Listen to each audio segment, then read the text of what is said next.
Hurricane Beryl completely devastated the southern islands of the Caribbean. So we sailed down to Carriacou to lend a hand, and that's when we stumbled across this catamaran in the mangroves. There she blows, boys. The first catamaran that Sasha and I can afford. That's insane to think about, that kind of weight doing that. Both diesel engines were cut out. Oh, damn it. The last thing we want to do is another crazy rebuild like this. Oh my God. We do need to really comb through it before we make this decision, because obviously this is a huge undertaking and financially could screw us. What do you think, Sasha?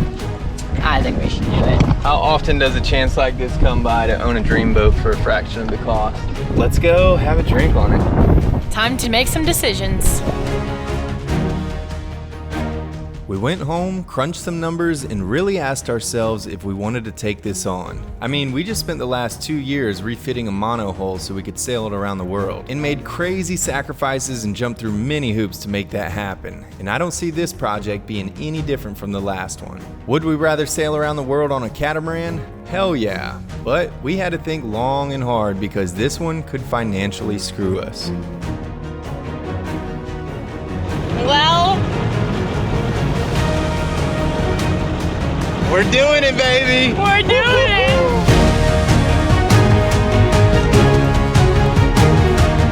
Let's go! Woo! One man's trash is another man's treasure. This is actually the ceiling. Never walked on the ceiling. Right?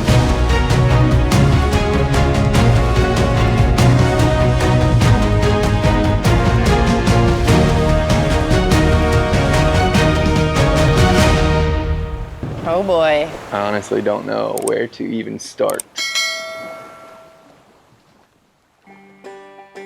Well, the negotiation process was crazy. We were bouncing back numbers with the big shot who got the boat from the insurance company for about a week. In the meantime, our boat was the furthest one in the mangroves and it was the easiest target for the looters. So if we wanted to keep things from disappearing, we had to make a deal ASAP. Well, eventually the big shot got word from his crane company saying that they were gonna head down from Martinique and they would arrive in 2 days. And you have to understand, getting your hands on a crane in this time period was very rare because all the islands had been devastated and everyone was using their cranes to clean up their own islands. Anyways, the big shot ended up getting cold feet and said he no longer wanted to sell us the boat, which was super devastating for us because we'd spent the last week crunching numbers and had planned all these things we wanted to do with the boat. He was stressed out and basically said that he needed this boat prepped and ready for when the crane got here and that we weren't capable, so he was gonna send his crew out to do it. And that's when I said, you have no idea. Sasha and I are the equivalent of an 8-man working crew and we'll stay up day and night to make sure that the boat is prepped and ready for when the crane gets here. So Rolf held out his hand and pretty much made the big shot shake it, and they agreed on $110,000, which also included the crane flip, which was valued at $30,000. So essentially we were getting the boat for $80,000. So eventually, after twisting his arm enough, he agreed, and I went ahead and sent him $70,000 out of good faith before any contract was written up. Hell, I don't even know if he had ownership from the insurance company yet, but time was of the essence. The crane was on their way, so we shook hands, I wired him the money, and Sasha and I got to work. You know, there were things in this deal that didn't seem fair to us. Like, why should we send him all the money up front on a promise that he said he's not gonna put another scratch on the boat when there's a chance that it could break in half or even sink during the flip? Like, he's the current boat owner and should be taking full liability of a boat that he's selling us, especially because we know that he got the boat from the insurance company for $25,000. I even told him that I'd wire him all the money as soon as the boat was flipped over and floating, but he said as soon as it's flipped over and floating, he could sell it for a lot more than he was selling it to us for. So with all the liability on our shoulders, we shook hands, wired the money, and we got to work. Well, we're doing it, baby! we're doing it! Oh my God, we have the whole entire dinghy full. We have less than 2 days to prep this boat. The barge is coming from Martinique and they're gonna flip it and we have to have this thing ready to go like at 8 a.m. We probably got a week worth of prep. We got to do it 2 days. Yay! Yay! Let's go! I think we live on stress. If I'm bald by the end of this, this is why. Let's go! Woo!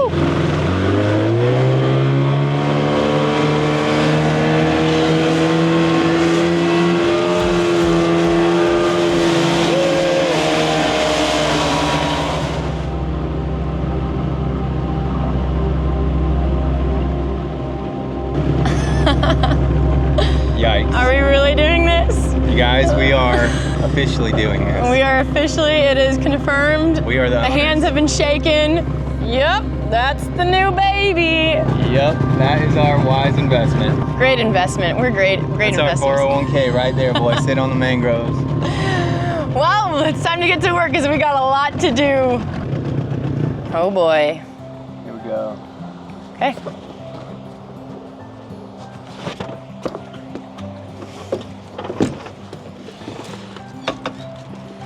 Oh, yeah.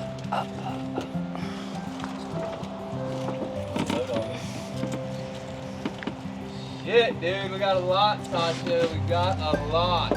A lot. A lot. Okay.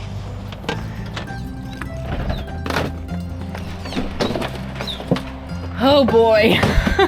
You see all these little fiberglass repairs, right, Sasha? Like all this? Well, the deal's done. We're not backing out anymore.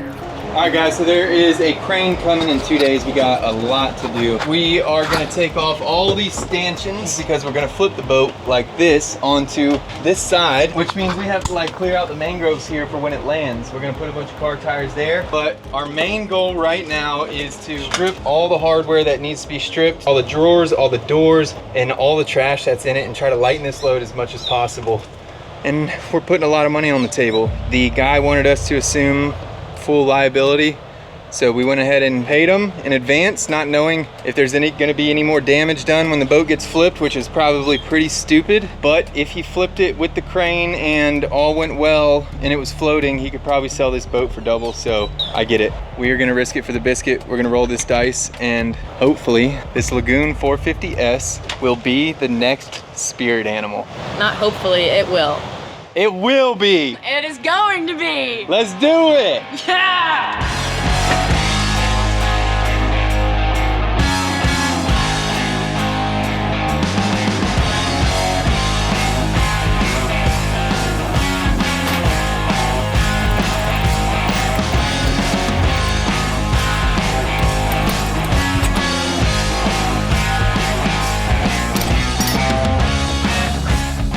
So we've gotten half of the stanchions down. We're gonna go ahead and get started on the back stanchions. I'm about to climb in the engine compartment right here and hold the backing bolts so that Rolf can unscrew the Allen keys. You can see those two right there. Reason being is because when we flip this with all the mangroves, they could get tangled up on, or they could get bent even more. The more of this stainless we can take off, the more we might be able to salvage later on. All right, Well, I can climb in, but how am I gonna get out? step on my knee. Wow, I like this engine compartment. It's nice and I have open. no problem doing the engine stuff from now on.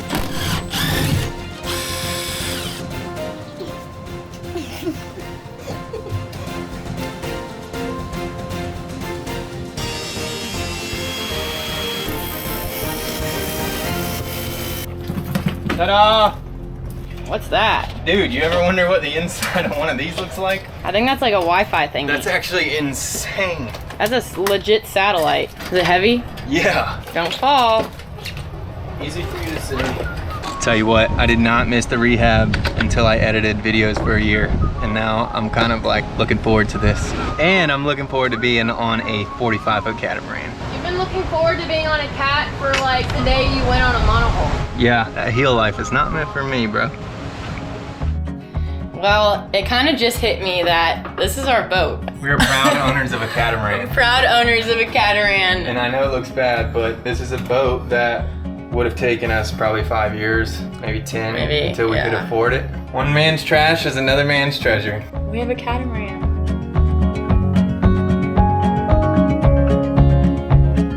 We continued to clean out the boat, removing any trash and salvaging everything that we could. Obviously, this seems pretty straightforward, but we had to go through every bag of trash to see if there was anything worth keeping. Are you excited?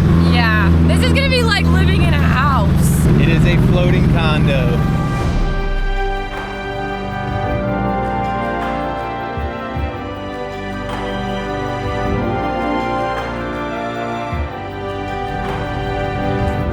With all the looting going on, we had to find a place to store anything left of value. And luckily, there was a small island near the boatyard where the salvage company was camping out, and we were allowed to keep our belongings there at our own risk. So we just made a drop, ate some food, and now we are heading back out to the boat. What time is it, Sasha? Well, we both left our phones there. We both left our phones at the boat. We've been gone for like an hour, but Probably 8. I would say it's around 8 o'clock. I just drank a Red Bull. Sasha just drank a Double espresso! yeah. Now we're about to go back out and crank, son. We got a crane coming and we are in crunch mode at the moment. We got a lot to do. So we're gonna go be out there till midnight, probably wake up, get back out there at what, 6 a.m.? Maybe 7, 8. Let's go. Okay, let's go. Eerie. Looks like the water might be going back down now, huh? Wait, down shine two, right baby. there. Is that plastic in the window that's glimmering? Or crap? This boat is under video surveillance, You can find it on YouTube. but the camera is not plugged in. Hey, but we haven't been looted since. Okay, let's get to work. Time to party. Well, we are starting on the interior. The whole entire floor ceiling has a lot of water in it. And it doesn't seem to be taking in any more water, so hopefully it's rainwater. But we're about to pump it out and try to get it all cleaned up as much as possible. So with the way the boat landed on the mangroves, the only thing that's wet is the salon ceiling, which is currently our floor. Well, when you look at it from the inside, there's this flappy little false ceiling, and it's preventing us from seeing how much the salon roof has actually been damaged. This is the only part of the boat we can't physically lay eyes on, and there could be mangroves sticking through it and holes everywhere. We have no clue. But the good news is that when the tide comes up to its highest point, it's just enough to touch the salon ceiling, which means the rest of the boat is completely dry. So one of the most important things we need to do is pump out all this nasty, diesely, muddy water so that when we flip the boat, this disgusting pool of sludge doesn't rain down and ruin the interior of the boat. Now the only way we were gonna get to it all was to cut out the ceiling, which we figured was non-structural. And despite our time crunch, that's what we felt was the right thing to do. There's one part right here I can feel there could be a mangrove root sticking through the roof, and we don't know. And I think once we cut this up and pump the water out, we can kind of gauge the damage and see what we're dealing with.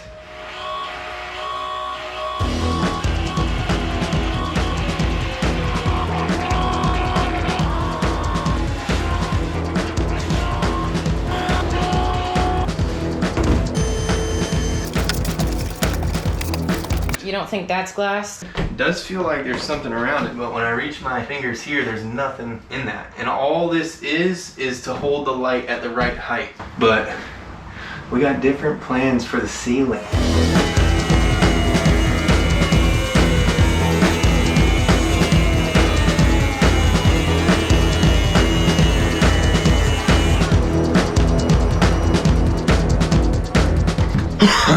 Probably should have worn a mask. Yeah. All right, I'm curious how this is gonna look. Okay, so there's a little bit of glue under this. It's slowly delaminating off the top. So we're gonna keep pulling up on this until we can get this piece out, and then that will allow us to clean this boat and get all the water and nasty mud out of it before we flip it over, and then all this stuff runs down the walls and gets in places. Because right now the ceiling, the floor is actually quite clean. So Yes, the ceiling, the floor. you're right, the floor is clean. It has no water damage. There was no water in this boat except for from here down. Yeah, baby. And that's how you do it. That was necessary. I'm telling you, someone else would have just taken the hose in here, sucked out the water, but they would have flipped this boat over and left all that, and it would have just been in there forever. All that nasty dirt, moldy crap. Bingo!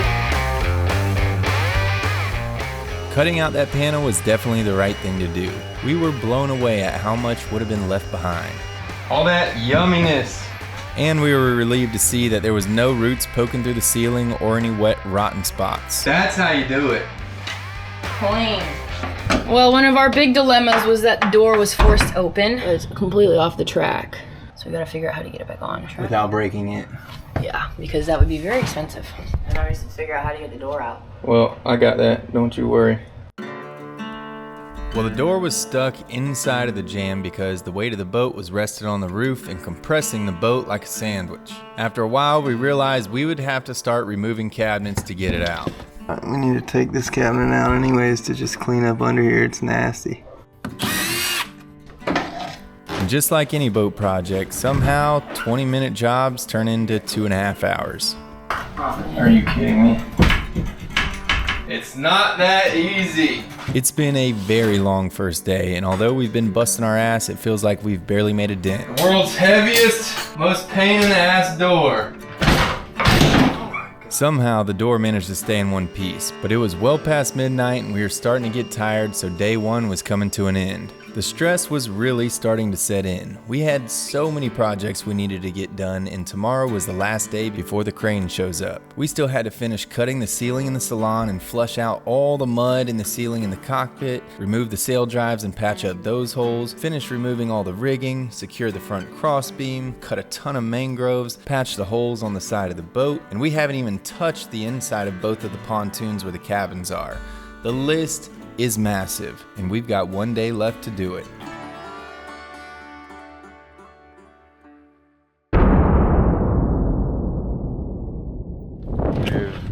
All right, we are back, and we're starting to wonder, did we make the right decision? This is a massive undertaking.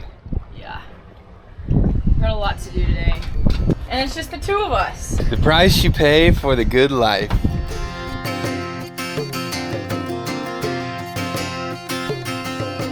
We started cutting out the rest of the fiberglass ceiling and realized the side panels were not going to come up as easy as the center section. There were backing plates and deck hardware mounted all over the sides, forcing us to have to knock and find all the hollow spots and cut around everything.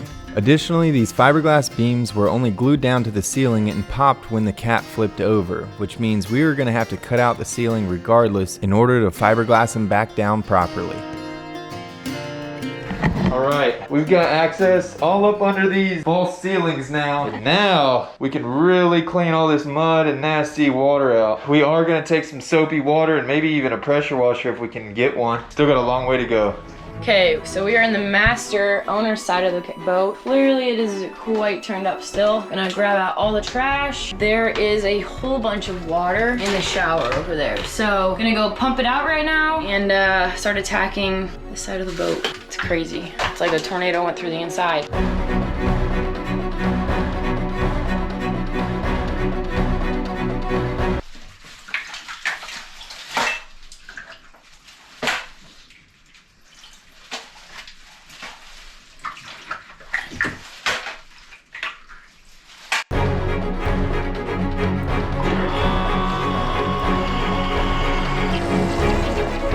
The way the boat was sitting, all the water was running into the bathroom ceiling, and what was brewing in here was absolutely disgusting.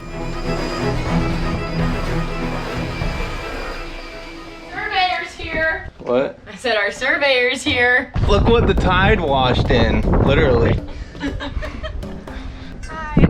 Wanna come see it? Welcome to the new spirit animal. You're gonna be like, what the Oh, I already am. I have to get your reaction. So this is actually the ceiling. These are not our floors. Right? I mean, the ceiling looks pretty nice right now. This area was the only part that got wet. This area and that area. Still a shit ton of water that you're gonna have to. We're gonna dump fresh water in here with soap and like get it circulate and push it out and all that. But if you look up, when the boat flips over, you're gonna be walking up there and look, there's countertops, you know, there's cabinets, of course it needs a ton of work. We're gonna get rid of the microwave anyways. That's the only appliance, well besides the freezer that was looted, which used to be there. So it looks ridiculous right now, but we're thinking once it's flipped over Once it's and we flipped clean over, it. it will look a lot better. Right. A lot better. Right, I mean, this so there. stuff doesn't look bad at all. What do you think for 100 grand? Is it worth it for a 2020 catamaran in this You guys condition? like your projects. No, No, we don't. We don't. It's a sweet owner's suite. Right? It's kind of hard to grasp. Like I keep turning upside down to understand. Because I'm like, Because you see the cabinets, but you forget like what's on the bottom and what's on the top. and it has like a couch area right there. Yeah, that's so nice. The desk. Huge bathroom. Yeah. Do you think we should run? I would run, but But you know you have to do it by yourself. If you had someone to help you. if I was wanting a cat so desperately and I had someone that could flip it, yeah, I can see the Like, potential. Like replacing pumps and that's the woodwork isn't. You're fine on that. yeah. I didn't realize, as I've gone around, I'm like, man, that's gonna take a while, that's gonna take a while, that's gonna take a while, and then it's just all adding up. I'm going both ways. I could dive into a rebuild, honestly. I can handle it mentally. Sasha. I could handle it, but also at the same time, I just don't know. I feel like we haven't been able to adventure the last year. I know you guys so well, and you guys have been talking about a catamaran for so long. I think you guys can do it, but I think you would be miserable doing it right now. We got 2 yeses, 1, I don't think so, but I gotta do it. So we're doing it. Look at the screws. They even try to take the underwater lights. Insane, dude. These guys were savages. Did not think about who might own this boat or who it would affect.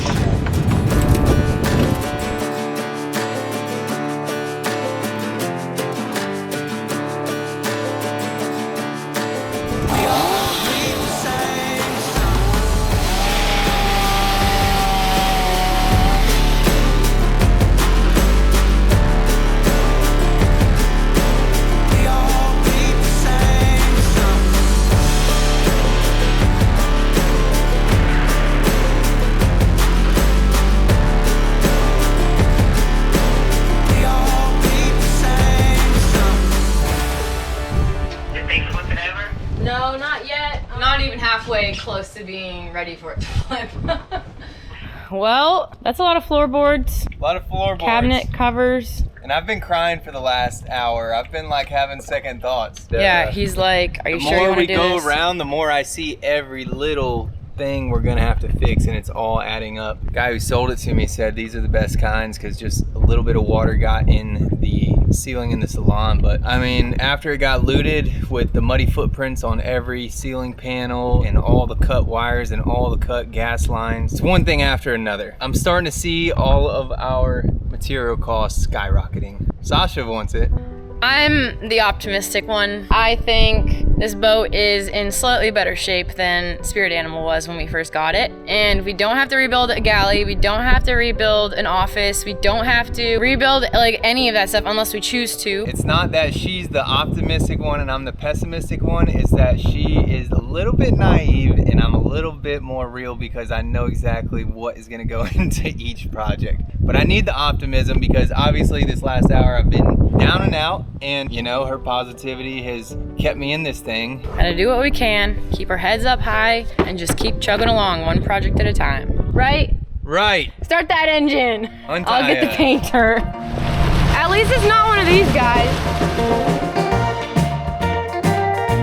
So we set off to go unload the dinghy, which was packed full of the most random items you could ever find on a boat. This was a 20-minute ride through the dilapidated mangroves and potentially one of many to come.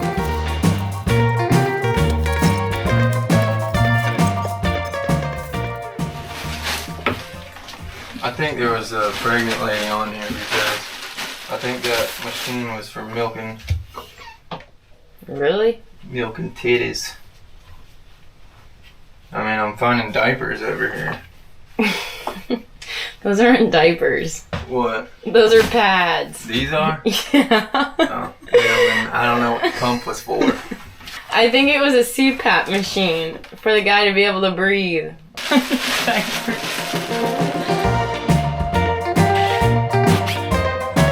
While we were frantically unpacking the boat and making multiple trips to the island, we got a very relieving text message from the big shot. He told us that the crane barge was running late, and although he didn't know when it was going to arrive, they definitely weren't going to flip the boat tomorrow, which took a huge weight off of our shoulders because we still had a ton to do, and this means we would have one more day.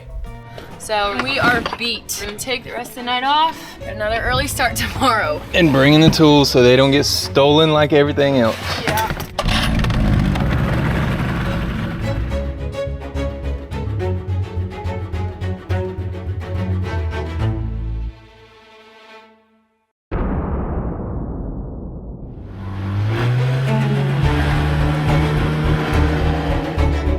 All right, day 3. And we are about to start by taking out one of the sail drives. We're gonna finish the work of the looters. At least they got it started for us. So that bad boy is hanging and we can't lift it up through the hole or bring the prop down through the hole. So we have to disconnect that from the lower unit. It's heavy, so we're gonna unbolt it and Sasha's gonna catch it. And I'm gonna go like, Wow. I don't know what that weighs. Definitely 100 pounds. It's a transmission is what it is. They probably didn't take this off because the bolts were so damn corroded. We gotta get these off. Ready? Lift. Oh, okay. Can you believe we both can fit in this engine? this is crazy.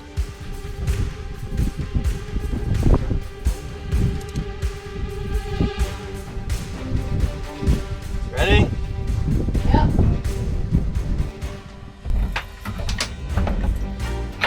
Okay, can you lean forward just a little? Yeah. Nope. Shit. Okay. Yeah, it's going now. Good? Yeah. Nice. I will get it.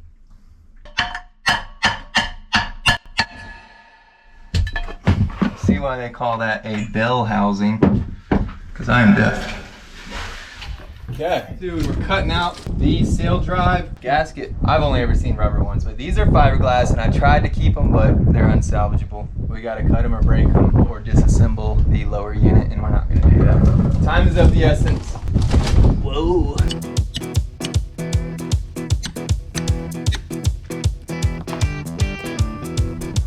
There she is.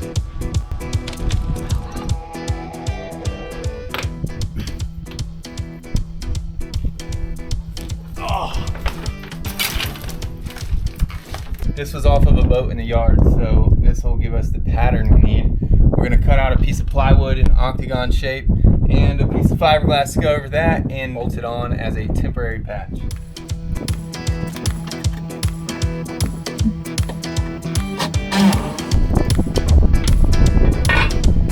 All right, I got my two pieces. So this has the bolt pattern on it, but up there we're gonna have this on the outside facing the ocean, and then this will just be holding it down. That way we don't have wood just sitting there because we don't know how long we're gonna be sitting, floating, waiting to get hauled out. So could be a couple months. So we're gonna make sure and put some fiberglass under there. Like a tightrope.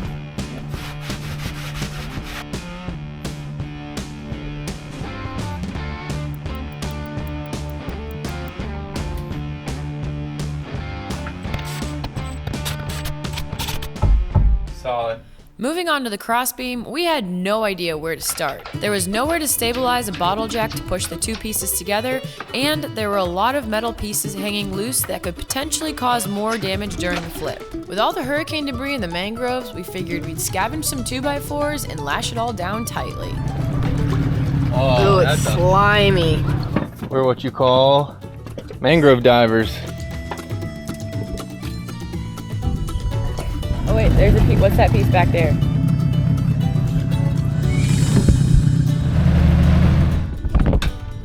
Next project. How to put these two things back together.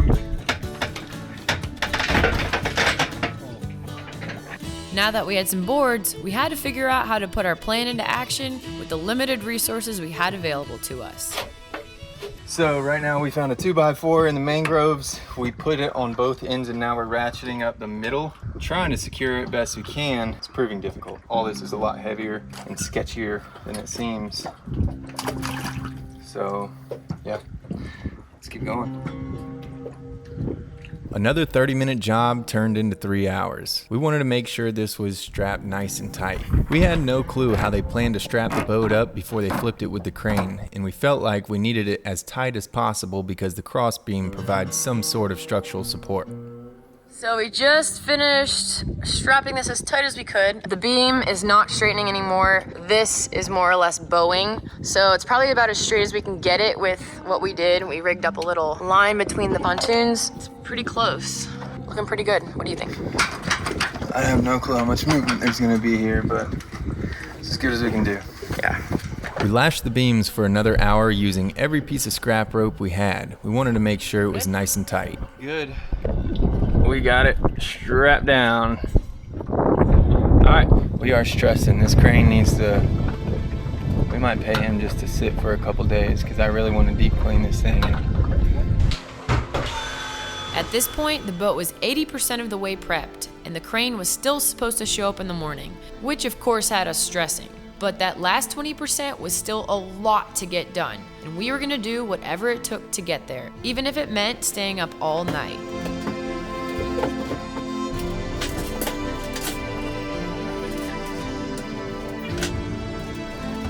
But after removing a ceiling panel to vacuum out the rest of the water, we stumbled across something that made our stomachs drop and made us question if we made a big mistake.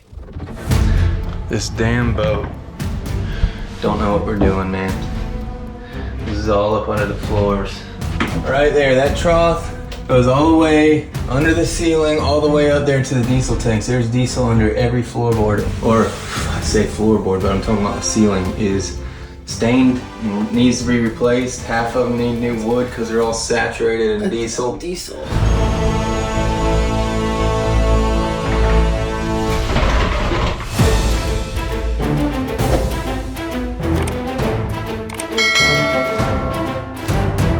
Well, clearly this is an emotional roller coaster for us, and if there was any time, now would be the time to especially thank our patrons. You guys, if it wasn't for you, we would not be filming all this, and knowing that you guys are supporting us every week really helps us get through these emotional roller coasters that we're currently on. Yeah, we want to thank you guys so much for all the support you've given us. And for everyone else, if you haven't already, it would help us so much if you liked, subscribed, and even commented on this video. Let us know what you're thinking. Let us know your thoughts. And we will see you guys next week here on Spirit Animal.